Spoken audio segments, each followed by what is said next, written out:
Hey everyone, welcome back to G-Man Movie Reviews. I hope you're all ready for a review of Mockingjay Part 1, the third installment in the Hunger Games movie series. It's 3 of 4 because the third book was split into 2 parts, similar to the way Harry Potter was done. This will probably be the biggest movie of the year in terms of box office.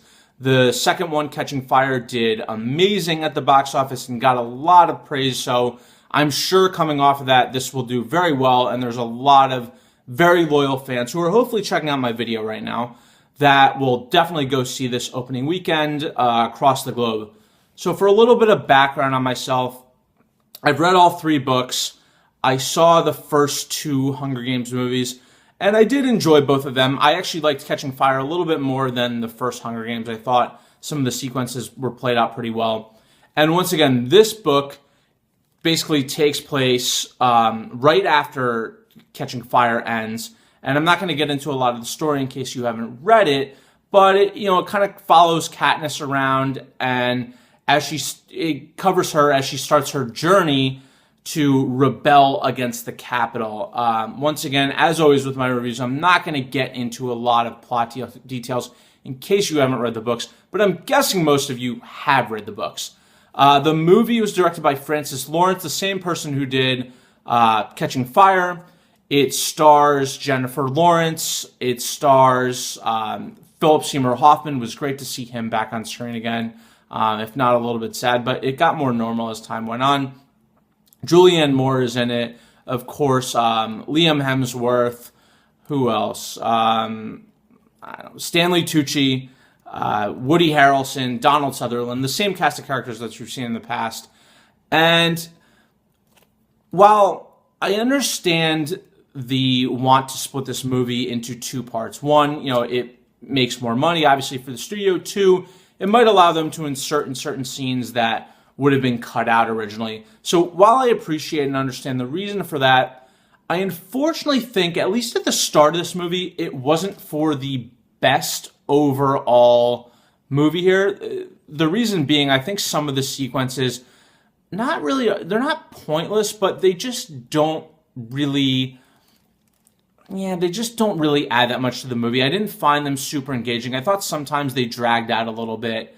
And it probably, while they might have worked in the book, they probably didn't work best for the movie. And I don't remember every detail of the movie. I think they actually every detail of the book. I think they may have actually changed a couple things up.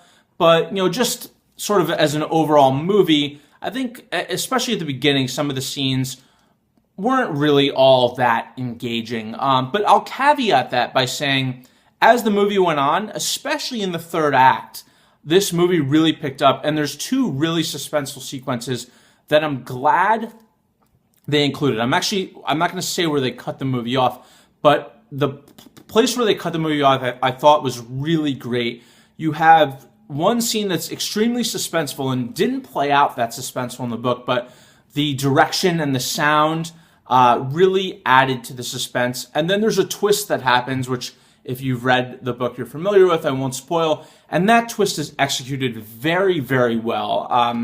I knew it was coming, but, for people that didn't, they were freaking out in the theater. And, even though I knew it was coming, I still thought it was well done. It kind of had me on the edge of my seat a little bit. In terms of the acting, Jennifer Lawrence, she's an amazing actress. She does a great job.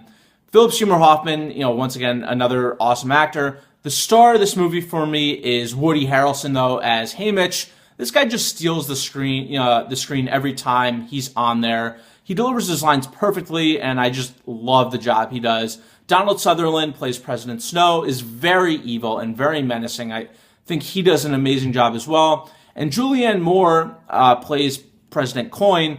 While she, at the beginning, I kind of felt her character was a little bit boring.